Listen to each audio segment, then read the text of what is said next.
El Papa Juan Pablo II va a ser santo, va a ser proclamado santo, junto con el Beato Juan XXIII, en una ceremonia que va a presidir el Papa Francisco. Va a ser santo y va a ser un gran santo de la Iglesia y va a ser un gran inspirador porque simplemente ha tenido una vida modélica y porque, además de haber tenido una vida modélica, ha sido el inspirador de una verdadera reforma del Concilio Vaticano II. Y de esta manera, el Papa Francisco rinde un homenaje muy bello. Juan XXIII, el Papa que inició y convocó el Concilio Vaticano II, Juan Pablo II, el Papa que lo aplicó correctamente y nos enseñó cómo aplicarlo, canonizados en una misma ceremonia. Y Juan Pablo II es el que ha inspirado una época de renovación en la Iglesia, una época de conversión. Y reafirmo que va a ser un santo, y no solamente un santo porque la Iglesia lo va a canonizar, sino porque su canonización va a ser un momento fortísimo de inspiración y de conversión y de enorme alegría para aquellos que comenzamos a dar nuestros pasos de conversión cristiana en serio bajo el pontificado de Juan Pablo II, precisamente, como el que les habla. La razón por la que lo reafirmo, explico, no es porque la Iglesia vaya a dudar en el proceso de canonización. Lo digo porque no faltan los caprichositos llorones, y en este caso un par de mexicanos, un desconocido, pero su texto he visto que ha girado un poquito en redes sociales, y el un poco más conocido y conocido anticlerical, furibundo, Jorge Ramos, el personaje de Univisión, que en una reciente columna decía que él le encantaba el Papa Francisco, esto ya lo sabemos, ¿no? Le encanta el Papa Francisco no porque ha leído al Papa Francisco, sino porque ha escuchado las tonteras que dice el diario El País o el diario New York Times sobre el Papa Francisco, que es una total desfiguración de lo que el Papa realmente dice y piensa, y que ustedes solamente pueden escuchar a través de y leer a través de medios confiables como Así Prensa, como EWTN, etcétera, que somos los únicos que cubrimos a diario al Papa Francisco de manera extensa y completa, ¿no? De forma completa. Entonces, me parece sumamente importante tener en cuenta que lo que estos sujetos dicen, uno de ellos escribió: el Papa no será santo, Juan Pablo II no será santo, no sé en qué ataque de histeria, ¿no? De berrinche, como decimos en Perú, o berraquera, como dicen los colombianos, ¿no? En qué ataque de berraquera se le ocurrió a este señor que no va a ser santo. Después en el artículo termina diciendo, bueno, lo canonizarán, pero no va a ser santo para mí.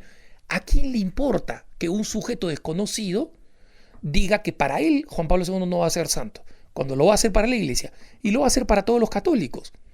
Y lo mismo, Jorge Ramos suelta su tradicional berraquera diciendo que el Papa Francisco es un papa que esperemos que realice las reformas que tiene que reformar. ¿Y cuáles son las reformas que tiene que hacer supuestamente el Papa? No canonizar a Juan Pablo II, cosa que va a hacer, y él mismo ha anunciado, no canonizar a Juan Pablo II, y permitir a los católicos el uso de condones, aceptar que los sacerdotes sean abiertamente homosexuales, que las mujeres sean sacerdotes, que los sacerdotes se casen. Es decir, básicamente que la Iglesia Católica se convierta en la Iglesia jorgeramista. Y Jorge Ramos, en su misma columna, como siempre, desinformada y hepática, es decir, como saben, hepática viene de el hígado, ¿no? Y en consecuencia, cuando no se piensa con el cerebro, con la masa gris, sino con el hígado, el producto es un paté, pues, ¿no? Es decir, es básicamente el producto de la bilis y del hígado intoxicado, que se convierte en una lista de diatribas. Muy mal el Papa, un Papa ultraconservador, Juan Pablo II, que fue amigo de Marcial Maciel, cosa que de 1.000.000.000 de formas se ha demostrado que de amigo no tenía nada, ¿no? Que Maciel tiene menos fotos con Juan Pablo II que las que tengo yo. Y yo no era amigo de Juan Pablo II. Cuando me volví a ver con Juan Pablo II, en la séptima vez que me vi con él, Juan Pablo II el Papa, a quien he querido y quiero con todo mi corazón, no me reconocía que era el tipo que había visto otras 6 veces en otras ocasiones, ¿no? Entonces, que yo tenga 7 fotos, podría decir, era íntimo de Juan Pablo II. Pues Alejandro Bermúdez, Juan Pablo II, uña y carne, se llamaban por teléfono todo el día. Jamás no fue así. En consecuencia, si la Iglesia, si los católicos quisiéramos que el Papa Francisco siguiera la agenda de Jorge Ramos, lo habríamos escogido Papa a él y no al cardenal Bergoglio. Los cardenales hubieran propuesto, nosotros hubiéramos propuesto, señores cardenales, por favor, acá está este señor ateo, amargadito, que nosotros queremos que anticatólico, furibundo, que odia a Juan Pablo II con todas sus tripas, ¿no? Ya sé que la mayoría de ustedes han sido creados cardenales por Juan Pablo II o por su sucesor, por Benedicto XVI. Entonces, ¿me puede decir, por favor, si pueden a este señor hacerlo papa? Pero nadie ha dicho eso, a nadie le interesa que Jorge Ramos sea papa, ¿no? Y en consecuencia Jorge Ramos se puede guardar sus recomendaciones para que él haga su propia iglesia, que supongo que no le interesa realizar ninguna porque él mismo dice que es ateo, ¿no? Entonces, no solamente es ateo, sino que es un ignorante total sobre la Iglesia Católica y en consecuencia se debería abstener de dar recomendaciones. Yo, por ejemplo, no creo en el budismo, porque soy católico, pero sé que existen muchas ramas de budismo, he estudiado algunas, y sé lo suficiente como para saber que no sé lo suficiente como para decirle al Dalai Lama, por ejemplo, que cambie tal o cual norma del budismo. No me da. Entonces, por lo menos, reconozco que no sé lo suficiente para decirlo.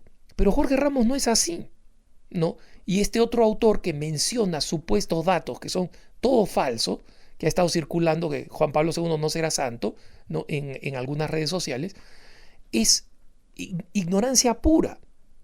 Por ejemplo, Jorge Ramos dice lo siguiente: ¿cómo es que Francisco le abre la puerta a los homosexuales, a los gays, después de que Juan Pablo II y Benedicto se la cerraron, ¿no? Si los papas supuestamente no se equivocan, ¿quién tiene la razón? ¿Quién estaba equivocado? ¿Benedicto y Juan Pablo II o Francisco? Jorgito no puede ser más ignorante porque simplemente no practica. Primero, ni Juan Pablo II ni Benedicto XVI le cerraron la puerta a los homosexuales. Si es que cerrar la puerta a los homosexuales significa que una persona con atracción al mismo sexo no puede ser católico. Ya lo han visto ustedes en Cara a Cara. Yo he tenido un extraordinario muchacho que es líder en México de Courage Latino, de este movimiento que ayuda a personas con atracciones al mismo sexo a vivir su fe católica de manera plena, viviendo de acuerdo a las leyes de la Iglesia y a las normas de la Iglesia. Punto. En consecuencia, Juan Pablo II y Benedicto XVI jamás rechazaron a los homosexuales. Si por aceptar a los homosexuales Jorge Ramos en cambio cree que las normas que están en el Catecismo de la Iglesia Católica, donde señalan que los actos de homosexualidad son intrínsecamente perversos, entonces el Papa Francisco no ha aceptado a los gays en ese sentido, porque allí donde dijo yo no soy nadie para juzgarlos, aquellos que tratan de vivir una vida cristiana sólida, el Papa citó el catecismo, dijo como precisamente lo dice el catecismo, ¿no?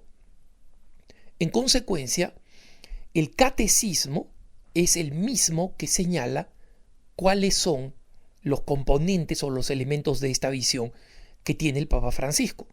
Finalmente, si es que el Papa Francisco decidiera tomar una decisión pastoral sobre los homosexuales, en una decisión pastoral no se juega la infalibilidad del Papa. El Papa no es infalible, el Papa Francisco se tropezó, también el Papa Juan Pablo II. El Papa Juan Pablo II le dijo Felipe a un tipo que se llamaba Ernesto. Y hay que, entonces la infalibilidad papal queda demostrada que no funciona. El Papa Juan Pablo II una vez explicó una receta de una comida polaca olvidándose de unos condimentos, con lo cual la receta no resultaba. ¿Eso qué cosa significa? ¿Que queda cuestionada la infalibilidad del Papa? No, el dogma de la infalibilidad, Jorgito, señala claramente que se aplica solamente a aquellas circunstancias en las que el Papa habla ex cátedra, es decir, a nombre de Jesucristo desde la sede de Pedro, eso es lo que significa ex cátedra, desde la cátedra, desde la silla de Pedro, y cuando se trata de temas de fe, moral y costumbres, no temas pastorales. Si el Papa Juan Pablo II dice, mira, nosotros tenemos que tomar este acento pastoral, por ejemplo, el de la nueva evangelización.